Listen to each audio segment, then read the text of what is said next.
everyone, and welcome to Reimagine series, the School Leadership Virtual Webinar Series presented by UniApply. I'm Ash Babel, and I welcome you all.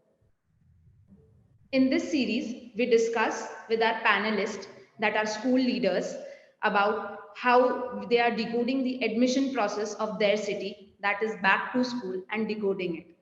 So I would like to welcome all the panelists here. Today we have with us Ms. Ishita Ghoshal ma'am, Principal, Kothari International School. Namaskar everyone.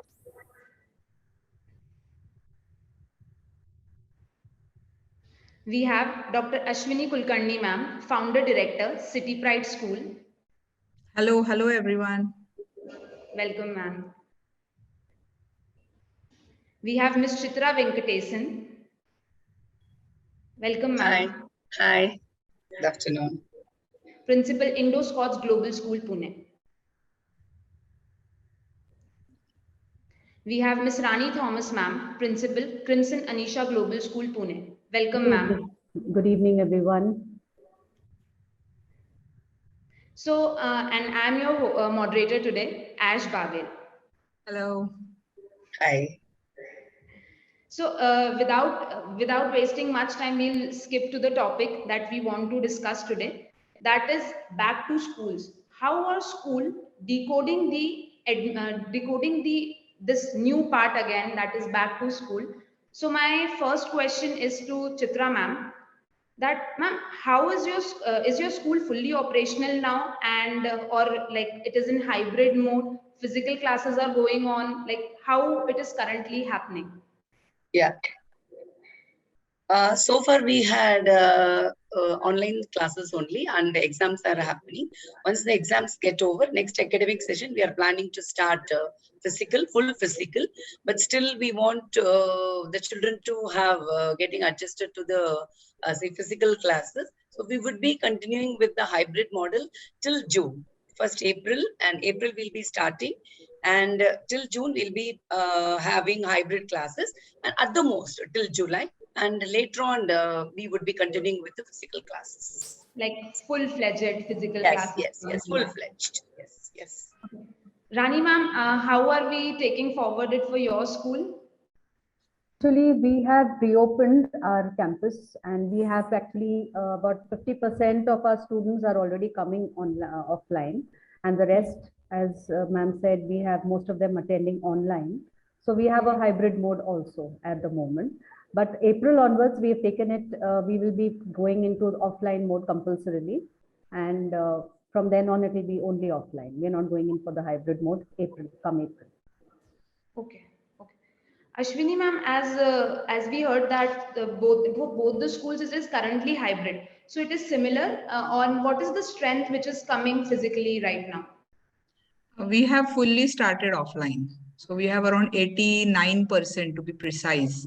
Students are coming to school physically. And we have also the basic thing that we started with the buses, transport facility. So that is why it was possible. Since, in between also, I think 2 to 3 times it happened that for a short time duration during COVID also we restarted, and again we closed down, but we restarted. So we were aware that this could come anytime. So we were ready with our transport because we knew that could be something which is a bottleneck. If you have to start offline, the basic thing was transport facility. So that we did, worked on that, and that's why we could. We did around 89%, even KG children also around 75% of the kindergarten children are also coming. Okay. And ma'am, how are children responding to this? Like, are they comfortable, and how is it going? In the first week, because it was a great kind of anxiety among all parents, students, and also the teachers, that how they would handle children after 2 years, and that too within a week they started full strength schools, right? In first week it was like 50%, so we did it like that, but immediately they gave permission in PCMC, at least our area, to start full strength. So many children coming to school and taking care of all the other things which are related to COVID protocols. All that was a big challenge for us. First week we saw the children to be little more introverts. they were scared of hugging their teachers, or maybe not having the shake hands and all those kind of things. But after a week, they forgot all that. I do not know whether I would say fortunately or unfortunately, but they forgot that. So now the masks are also like, they have pulled their masks down. We have to keep telling them that they have to put it up. All that happens, but when they are on the playground, for that matter, it is impossible that they would have those masks on. So I believe somewhere now that care has to be taken. We have to keep telling them about it, but it becomes very difficult with full strength children coming to the school. Right, So right. now they are quite comfortable. They're very happy. Ishita ma'am, what are your views in this? How is it happening in your school? So since October onwards in Pune, schools had started for classes 5 onwards, and we were running the hybrid model. But it was really enthralling to see children come back after almost 1.5 years, and the children had become unrecognizable, and there was a different adoration which children had for the teachers when they returned back. Right, and now of course it's a final examination time, and it's just the high school which is in school writing examination. 100% students are here. I think earlier teachers, you had to do a lot of things to get the attention, but and in online especially they had to do, and previously before the pandemic they really had to strive to tell them that I am more amiable than your cartoon, and I am here to contribute much better in your life. But after the pandemic, I think the value of the teacher in all age groups that we've seen has increased, and the child is so much more connected with teachers, and especially when we are involving kids in outdoor activities, they just don't want to end it. Like, so the sports period, like one more period, okay? So even if they are in the library and the dispersal has happened, my high school students have not willingly left the school. They have been hanging around in the cycle stands, in the parking, in the libraries, going to meet teachers, asking doubts just because they wanted to stay in the school for a little more longer, right? So these were very, very heartening. And we also understood the difference that, and the children realized the human connect that was missing all throughout. And now from April, first week when our new session begins, parents have been pouring in, and we are looking forward to 100% strength walking in from right from pre-nursery till standard 12, all crowd coming in. And everything, as Mrs. Kulkarni was also saying, transport running, daycare running, canteens running, and these are something which will pull in the crowd. And students are just waiting to meet the teachers, and teachers are also just waiting. They're all tired of the screen now. So they're just waiting to hold each other, and the masks have vanished. Yes, as leaders, we still have to stick to the protocols. We have to keep reminding. We have to keep informing. But eventually, I don't think the mask and all those protocols really matter. It is the human connect which is going to get established, and the gaps which have been formed in 2 years of education will come up slowly now, and that is the focus of, I think, all educators right now. Right, right. So, Rani ma'am, coming to you, what do you feel that are the unique challenges that children are facing from, there are multiple, pre-primary, primary, secondary, everyone have their different challenges. Right. Because if you will see the pre-primary segment, they're coming to the school for the first time. First time, absolutely. And even if you see the present second standard, they've never been to school in their life, because right from last year, they have been in the online mode. So the biggest challenge that I would place is the writing skills of the children, because last year and this year, they have been not used to writing absolutely. No matter how much of effort the teacher tries to put in, we try to talk to parents and try to, make the parents support the child at home, but never then, the teacher's hand is the teacher's hand. So today we understand the value of a teacher, and so this was one big challenge as far as the online mode went for us.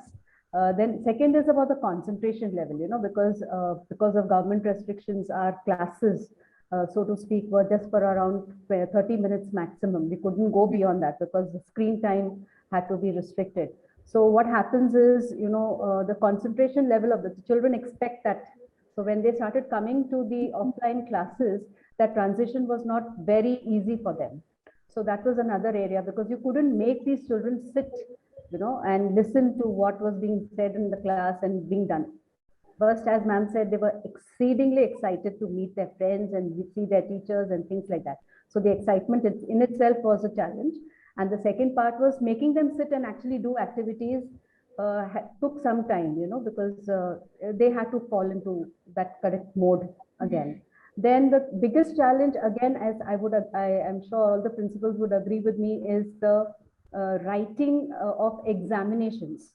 Now children have, even my senior children come and tell me, ma'am, can we not do it online? Because they've got into that comfort zone of writing their exams online. And let's be very frank here that many must have, got easier ways out. Let's not be, let's be very honest with ourselves. So what has happened is the children have always had that support when they did online exams. So when they are going to do an offline exam, they are feeling pretty challenged. They feel that, they are going to be cornered somewhere. And so that also was a little difficult. And then we had to convince our children that no worries, it doesn't matter how much you score, but you try writing your answers. We had to do a lot of cajoling to bring them to do their tests. And we did a sample test also just to keep them comfortable so that they'll give their annual exams properly. Again, another important thing is, as ma'am rightly said, they are more keen on doing outdoor activities because they have been in the cage kind of a scene for the past 2 years. So they simply don't want to sit in the classroom. They want to be out. They want to be on the field. They want to be in the library. They want to be in the computer lab. They just want to do things rather than sit and listen to the normal mode of teaching that happens in the classes. So these were some of the areas that I have noticed were the areas of challenge for me.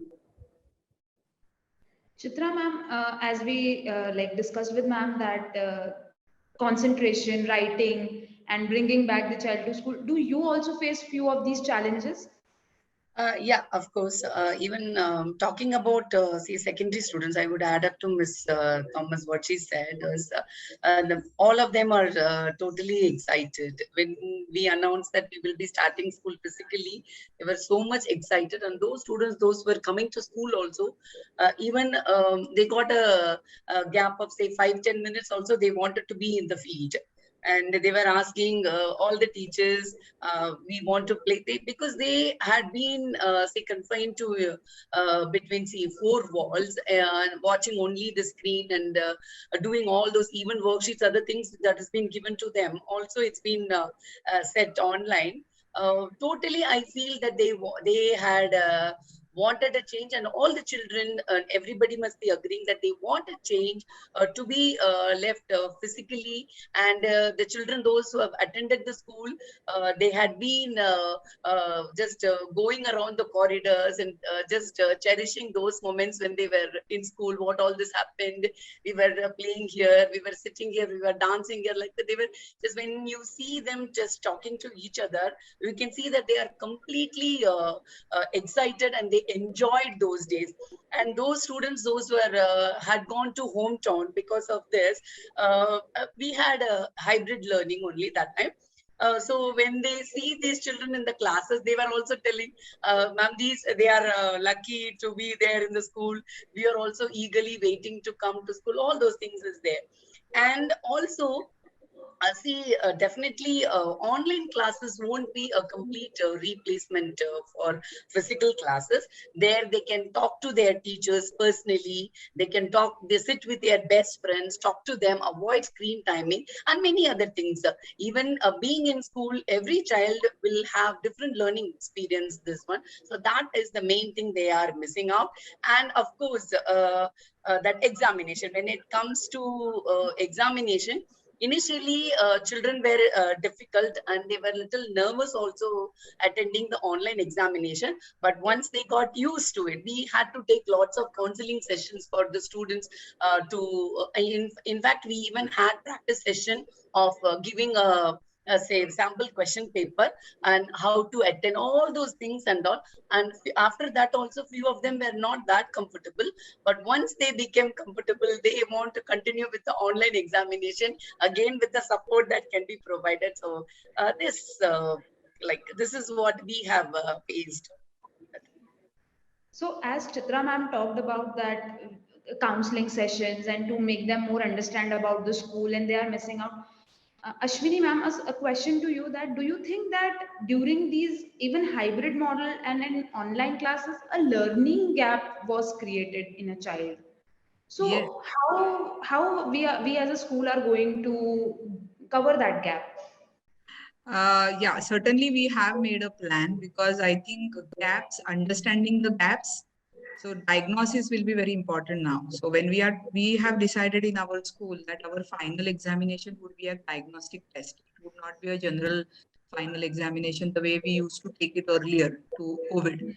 So when we have a general final exams, it tests a lot of things, like it tests your information, the way you present your answers, or maybe some kind of rote learning also is a part of final exam. So what we discussed is that we prepared all our group of schools, we prepared a kind of objectives of what we want to basically test in the final exam. So for the children to go to the next class, what are the things, that is skills and concepts. So we basically are focusing on skills and concepts for the children to go to the next grade. So we are not going to rush the children for the next grade curriculum. We would be mainly focusing on something which is related more to concepts which would be required, maybe a sixth standard grader going to seventh grade. What are the skills that would be required in mathematics in grade 7 or grade 8? And that they have missed maybe, or they have touched upon in grade 6 are the areas of focus for us. So we have designed a different kind of paper format. Our examination, the final examination is already started. We are a CBSE school, so the examination is already started. Till 15th, we would have our examination in this new pattern. We also gave this format to our parents for them to understand that what is that we want to test. We also spoke to all the parents, not only the EPTA, but we could take the closure meetings of all the parents from grade 1 to grade 10, and we told them that we don't have to have that anxiety and stress related to the exam now, but we have to be positively working for understanding. The efforts are required, otherwise we will again not get right kind of outcomes and we will not be able to understand the gaps. Now what we would do is that after the examination is over, from 15th to 30th, when we will have a short vacation, we would work on finding out what exactly are the gaps, and on those gaps we will have our April month. We will start our next session. Generally all the CBSE schools started in April, and in that month we would be dedicating on the same curriculum of the same grade, not moving to the next grade, and we would work on all these gaps that we have found out from the children. And then then we would decide upon the remediation plan. We would decide on the group remediation, individual remediation, what kind of worksheets would be required. And that I think in consultation with parents, that would happen in the summer vacation as well. And when they come back in the month of June, we know that the concepts could be cleared in a short while, but the skills will not be built. Like when we talk about skills like writing skills, comprehending skills, or maybe skills of even reading, all these skills will take time now. So we have to first accept that it will take time for few children. And we would work on the next whole year, and we will be redesigning our lesson plans accordingly. So the next year we would dedicate not to going, completing the curriculum of 7th grade, but basically bridging the gaps. Okay. And the other very important thing that we need to notice is that they are now they have learned in heterogeneous kind of environment backgrounds, right? When they were in school, they were all having an homogeneous group of learners. Now what has happened is, depending on where they are studying from, what is the background of parents, what kind of technology that they have, all those things were there, and they were different for different kind of children. So now we will have to bring them on the same page, and for that the gaps would be different for different types of children.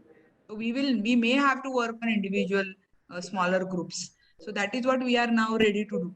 That is what would be our plan for the next year. So we are basically now focusing more on clear diagnosing what is the problem.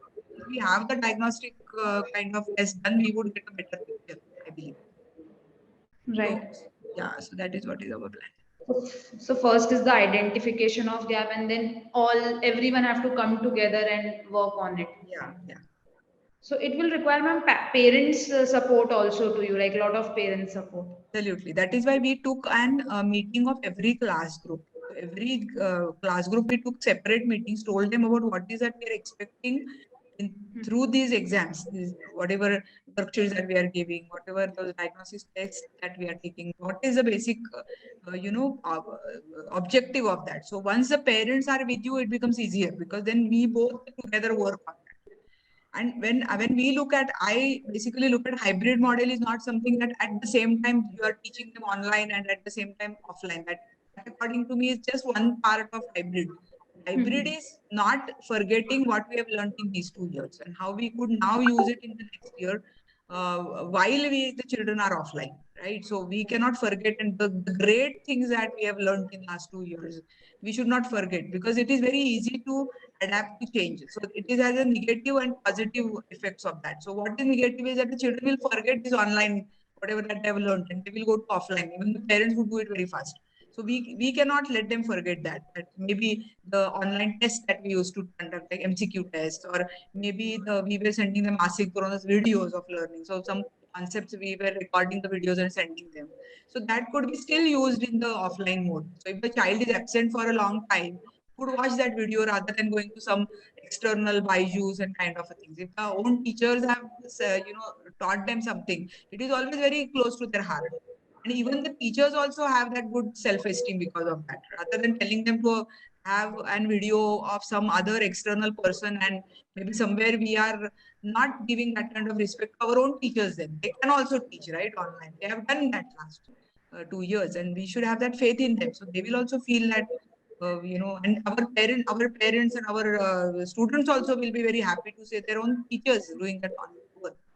Correct. And they have done a wonderful job last 2 years, our teachers.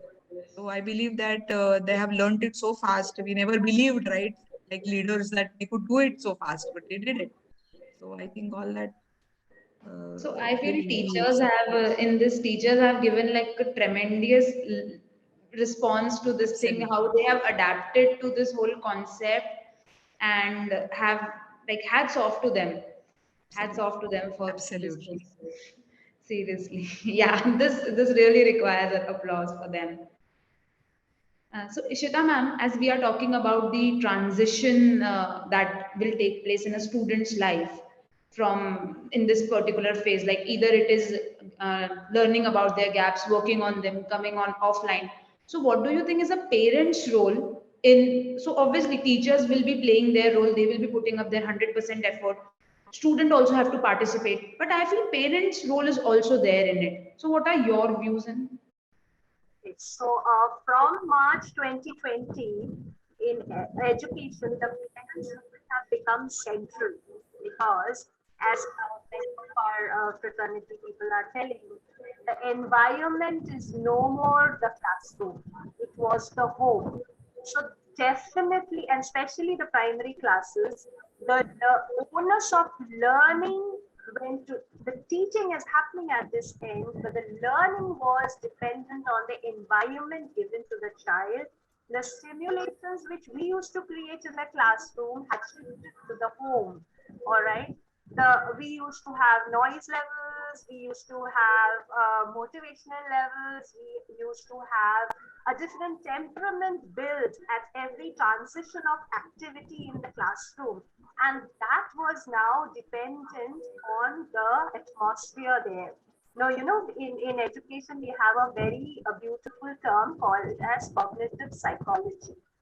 So if the cognitive psychology elements are not in place, cognition or learning or understanding is not in place. And now these elements, though our teachers were trying a Herculean task to fit in everything of a physical classroom into the digital sphere, but most of it was transferred to that end. Therefore, the learning gaps. Now, many of us had to improvise our assessment system, right?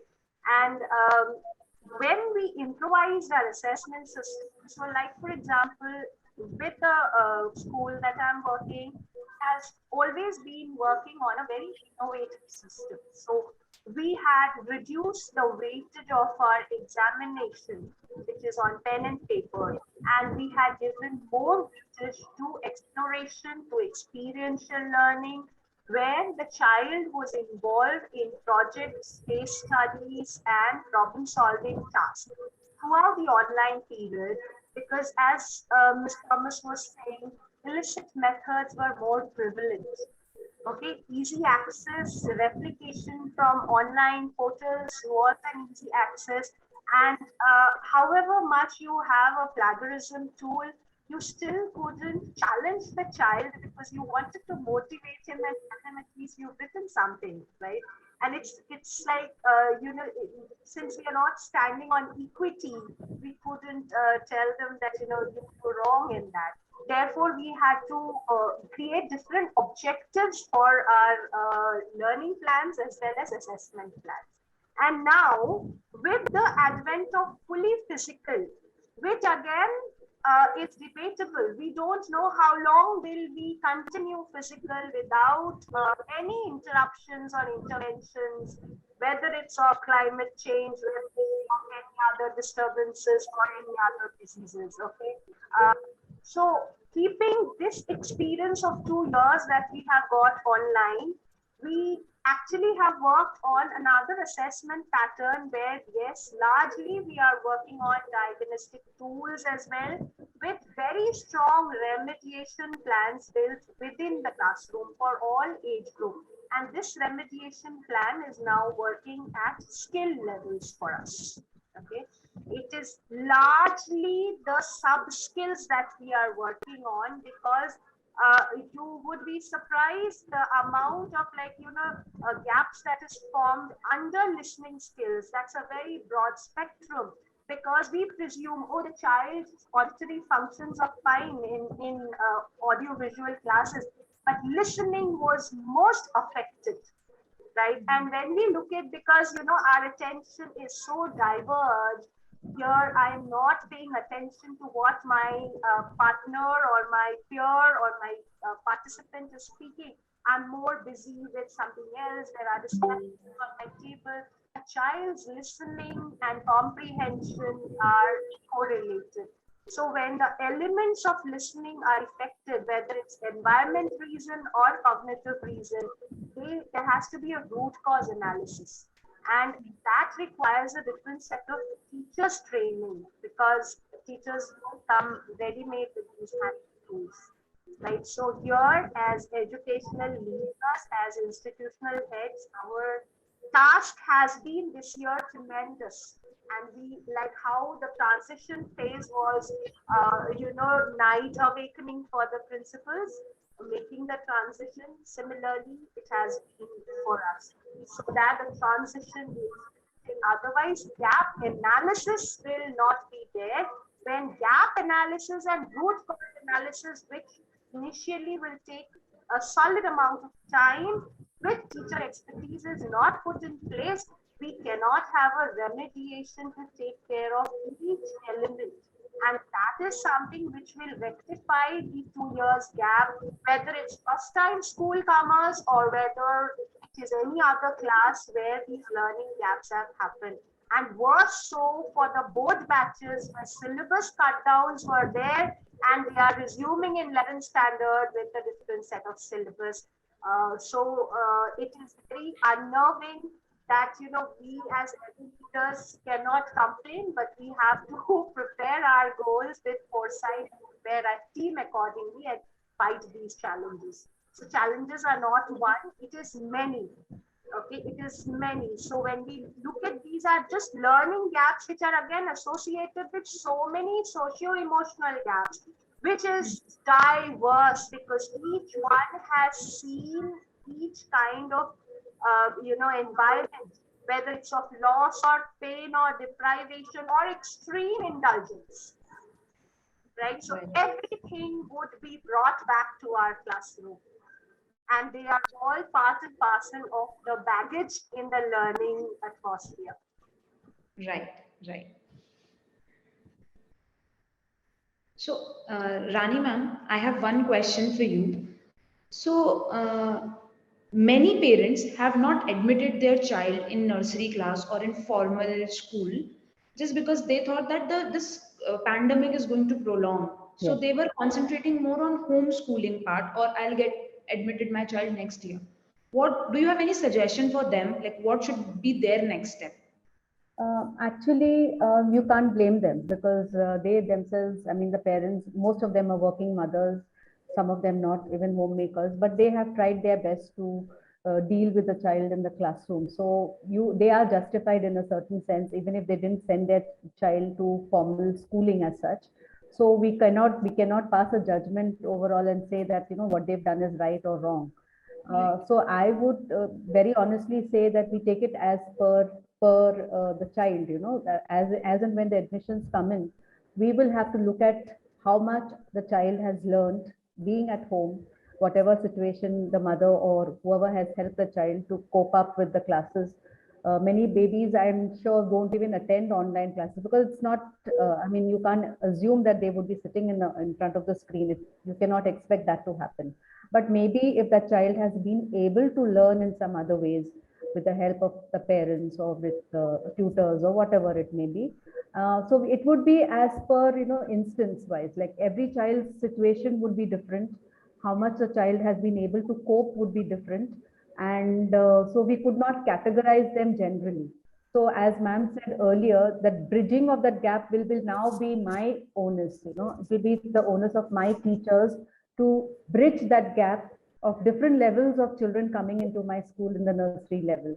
So now it becomes an added responsibility for my kindergarten teachers to see that everyone is brought at par, at least to a certain level, once they are admitted. So at this moment, we cannot have a factor where you can say that, okay, you are right and you are wrong, or this child is good and this child isn't. So right now, it is a very difficult situation, and parents are even more scared about whether their children would be safe in the school in the first place, because they are so scared that there is no vaccination still for the babies.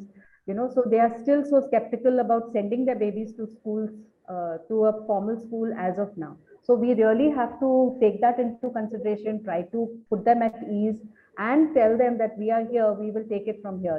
So don't worry, whatever your child has learned or not learned, we will try to bridge that gap for you, and we will try to make the child class ready. So this is a bigger challenge for the kindergarten students, and I think in most of all the good schools, they all must be facing this problem. I'm sure all the principals here would agree with me. So this is an added challenge for our teachers. So, ma'am, few of these parents are in their hometowns. They are not in Pune. So they as the offices are still working from home only. Not Right. everyone is back. So these parents are also not back. So do you have any suggestion for these parents?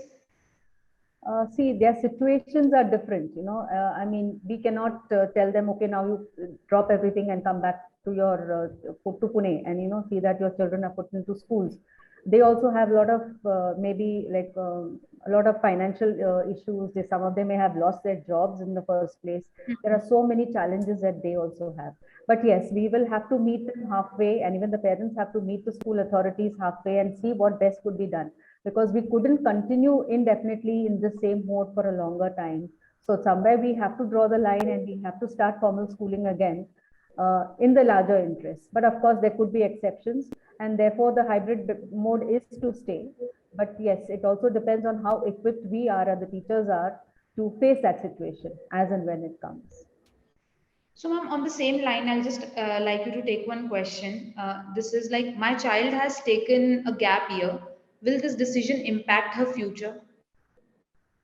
Is that question to me again? Yes, ma'am. Okay. So if your child has taken a gap year, and we will have to look at certain factors. We'll have to check her age level. We'll have to check how much of understanding the child has been able to get, even in spite of homeschooling or whatever, and then take a decision based on that. And if we find that, okay, the child can go ahead to the next class in spite of the gap year, fine. It would be instance wise. It couldn't be generalized. Maybe for another child, the child doesn't even know the basics, and now you will have to start, although her age or his age would be the requisite age. But if the child doesn't know the basics, how do you think the child would be able to build a foundation? So it would be depending on the situation. So again, I could not generalize in this. Right. Chitra, ma'am, I have one more question from one of our audience. Is my child is facing issue in communicating with his peers in the school after almost 2 years. How is school handling that? Uh, Yeah. See, this is not only maybe that child. I think most of the children also might be facing that. So in that case, once they are back to school, we can have a separate buddy allocated for that child. We can make him comfortable with that child, and then the class teacher has to be talking to the child. And if necessary, we need to take to the counselor, school counselor also. Slowly, it won't happen in one night's time, but slowly we can make the child comfortable in the school. Once this child starts coming to the school, everything will be because this routine also is different, right? So far, whatever the children are learning through, say, virtual learning, I'm talking about in the house, it's all restricted to the house only. Nothing, no, no contact with any other friends. Even if they are speaking to the friends also, everything is through virtual thing. So once they are into school physically, all these things can be done. Mostly, I think this buddy, making of this buddy in the classroom will definitely work, and the class teacher would be definitely supportive, and we have achieved this also. There were 2-3 cases like this, and we have done it. And I think that even in the virtual classes, we have allotted a buddy to the newly joined new admission last year. Initially, he was finding it little difficult. It took around 10 to 15 days. Then we had session with the counselor. Then the class teacher was on continuous, say, discussion with the child, and then talking to him positively and giving the comfort or giving the confidence that we are all there for the child. Definitely, it will work, and it has worked in our case. This will help. Yeah, question from my point of view as well. Yes, ma'am. Yes, ma'am. Sure. Sorry to butt in like that. Yeah. So another thing that is necessary, like when children are online, all may not get a platform of expression. Okay, and over a period of time, such kind of a repetitive behavior puts them in a shell, and then they feel, oh, there's no point either expressing myself, or and there is no connect between two friends other than a formal classroom situation. So in a physical school, even if you let few children in the play area all by themselves in the most naturalistic situations, under very very completely unguided, unstructured situation, if few children mingle, the child will be more comfortable to express his thoughts, his opinions, his ideas, and he get readily accepted, and the sharing becomes comfortable. And then from that small group, gradually develop over a period of time some confidence to mingle. So just a phase where class exchanges can happen. You do certain discussions over a small piece of painting. You have a discussion over your toy or favorite object, and you just listen and you talk and you feel over it. And that's how it can be always built up. We are not sure what is the age of the child. That would have helped us answer more specifically. So I would like to continue here. Just a case which I say, there was a child in grade 6. There is a issue with the communication. Was not that comfortable in discussing or speaking also in English with other. Any question when it is asked to the child, he immediately used to switch off the camera and he will not be able to reply. So this the teachers will definitely be able to identify it. So we have done all our steps and measures, and in the question papers also, in the examination also, nothing was written because he was not able to understand English. So we had to make it's called as, say, differentiated learning. We practice that all, and our teachers are really highly helpful, and they are always ready to go out of their way to support such kind of children. And we had created a separate paper for him. We had made the teacher sit with him, make him understand, read the question, understand, and it's like scaffolding, that kind of. So we could see the improvement. the child was able to speak to the teacher. So this is how, see, through virtual learning, there was a a screen in between the teacher and the student, that they are not able to talk to them, express their thoughts or emotions or anything. Psychologically, I would say this had affected most of the children. So this will definitely be just removed in the physical classroom, and that is what we have done it. And we have identified that what actual problem the child is having is unable to read, that is express himself. So we are supporting the child, making him write whatever he is know he has learned it in the class, in the paper. And we are also not judging him on what he has written in the paper, because once we talk with the child, once we interact with the child, we'll get to know where the level is, and as per his level we are changing our teaching style, and giving different support to the child, so that the child does well in the way what his potential is suiting him. This is what we have done it. Right. I hope the question of the parent who have asked is answered and they have understood. One more question, ma'am, Chitra ma'am, to you. Are schools taking all, actually this question is to all of us, are schools taking all preventive methods and proper social distancing in class also? Yeah. So once we started the school, physical school in the month of December, we had seen that entire premises is completely sanitized, and we had temperature check at the entrance, and in the classroom also. The tables, chairs, and everything is completely sanitized, and it's been cleaned from frequent cleaning, I would say, with disinfectant. And we maintain social distancing with only, say, 6 to 7 students in one classroom, with a considerable distance. And all snacks, all those things and all, they have to bring it before taking the snacks. They have to wash their hands. We kept on repeating it, because when they are in the house, the parents used to say the same thing. So we have taken the role of the parent in the school, and we had been completely telling. Obviously children used to forget that, so that wash your hands, and how to wash your hands, say 20 seconds you have to wash this. And we had also kept masks and tissues and other things, everything which is necessary in the classroom.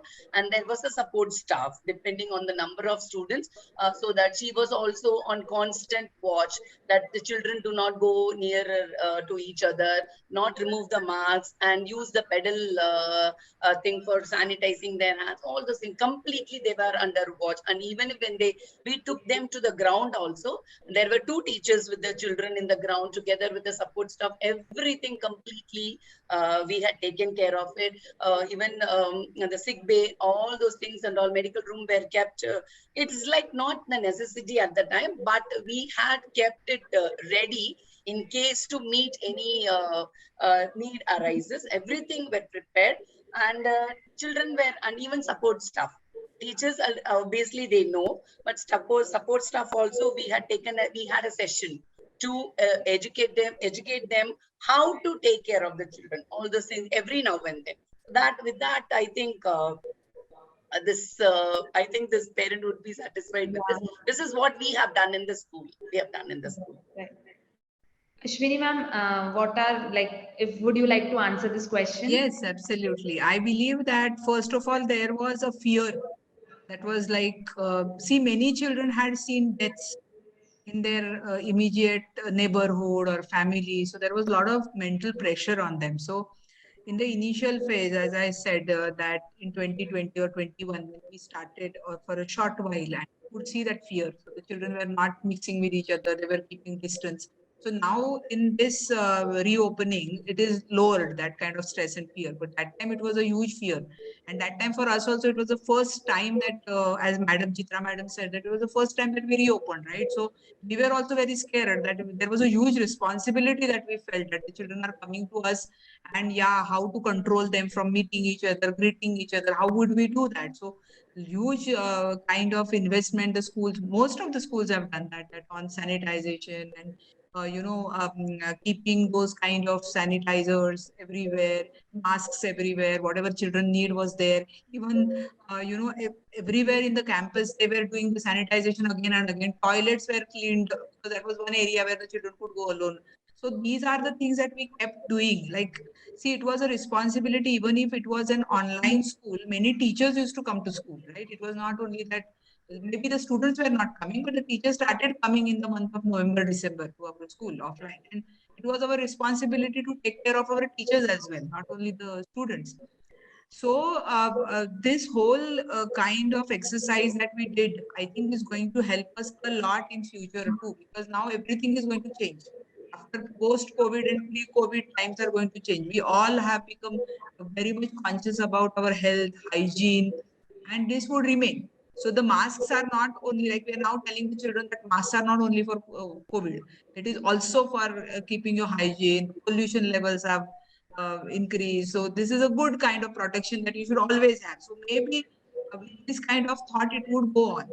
I do not know when the schools will start in the month of April or June in full strength, whether we will be able to sanitize to that extent again and again. I'm not sure about that. But I think somewhere that sense of hygiene has certainly increased. So everyone thinks about it now.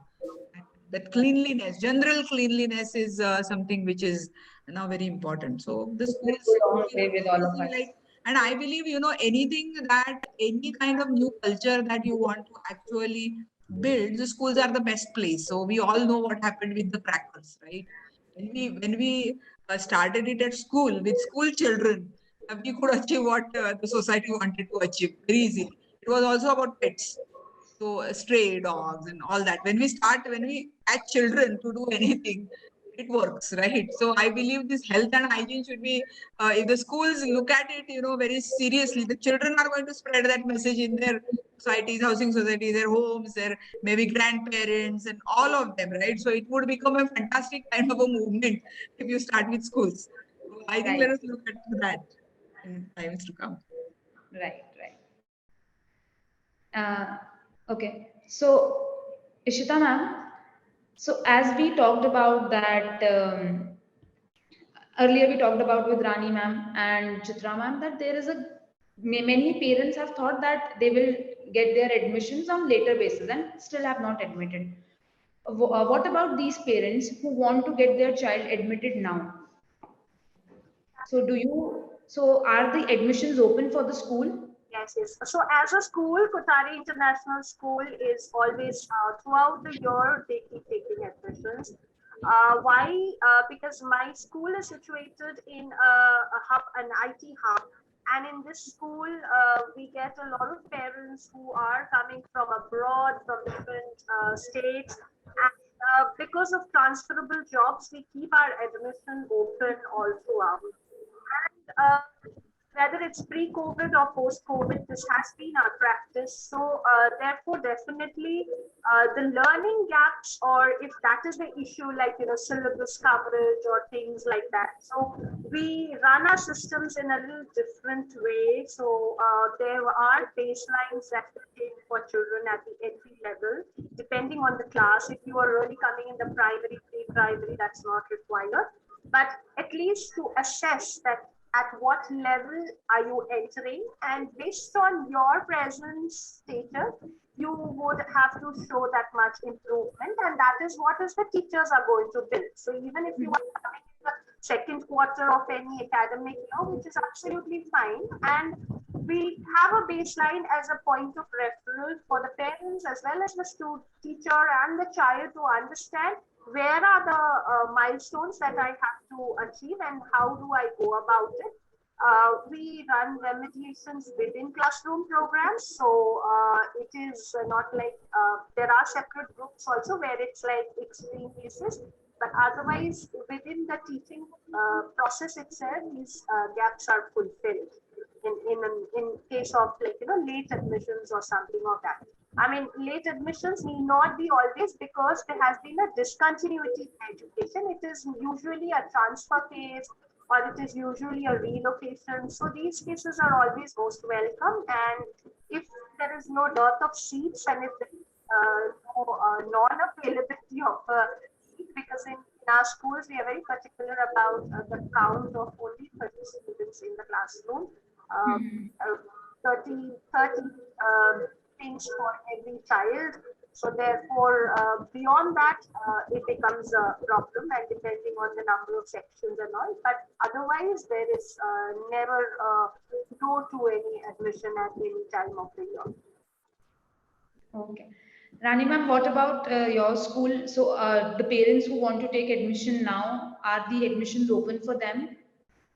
Yes, absolutely. Even as ma'am said, we cannot just cut off because there are different reasons for late admissions, midterm admissions. Yes, we are trying to keep it as flexible so that the parents can get their students in and into formal schooling. For whatever reasons they may have taken a gap or they have been far away, we are keeping it open, and we are trying to empathize with the parents rather than being very stern and strict and saying no, we are closed now, we will not take any more admissions. No, it is the need of the hour. We have to be empathetic, and we are doing that. We have kept our options open, and we've also tried to try if some parents come back, because now the government has also brought the age factor.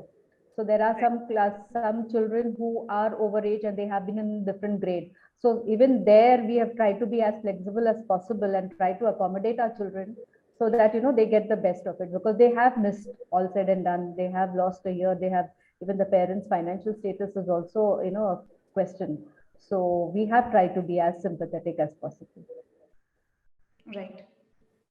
Chitra ma'am, what are your views? Like, are these can these children apply for the school admissions in your school? Yeah. Obviously, see, taking all these things, what all happened so far due to this pandemic into consideration, I feel we also need to be more considerate because the situations in different families will be different. So if the children are coming back to school, I feel that we should give them the opportunity to say just experience the physical schooling. And obviously we also need to understand where the child is, the level of the child, so that we can have the suitable measures provide for the upcoming. The child can do better in his future. So we are planning to have set screening test while admission is open to all, but to know the level of the children, we have started with this idea of having a screening test for the children with the different the skills, say what the communication skills is, logical thinking, and reasoning and writing skills, all speaking for the different level of the students. And then we want to compare it up. We want to take it after every quarter, like say in a year, 4 quarters. First, during the admission we'll be taking it. Maybe after 2-3 months we'll be depending on the children's say behavior in the class, it will be observed, and we are planning to take one more screening. Then again, after screening, so we will understand where the child was and how the child has transformed into it. So we are all working on different strategies to say uplift the children to bridge this learning gap. Everybody has undergone this one, so we are taking different measures to do this.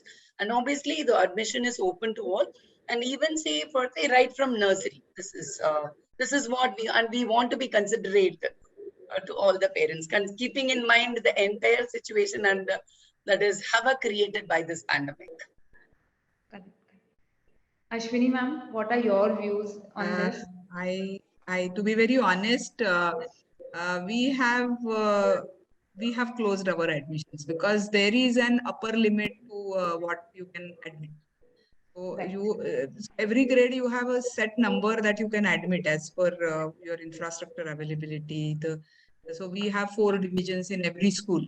So they are filled up. At entry level, we start our admissions in the month of December.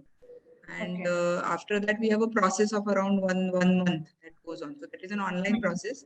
And after that is over, then if there are vacancies remain, they could be in higher classes because of some transfers or somebody leaving. And then, as madam said, it is a screening that we do for those 1 or 2 cases. But otherwise, the bulk admissions are closed. Okay, ma'am. It is not because we do not want to admit them, but there is no vacancy. That is the problem. There is no other thing. Right. So I'd like to wrap up this session now. and with our key learnings and key discussion points.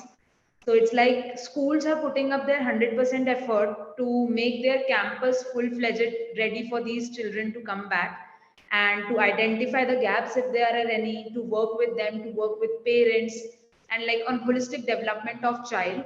And everyone is just waiting for children to come back to school, and wherever it is not really started full-fledgedly, it will maximum by July.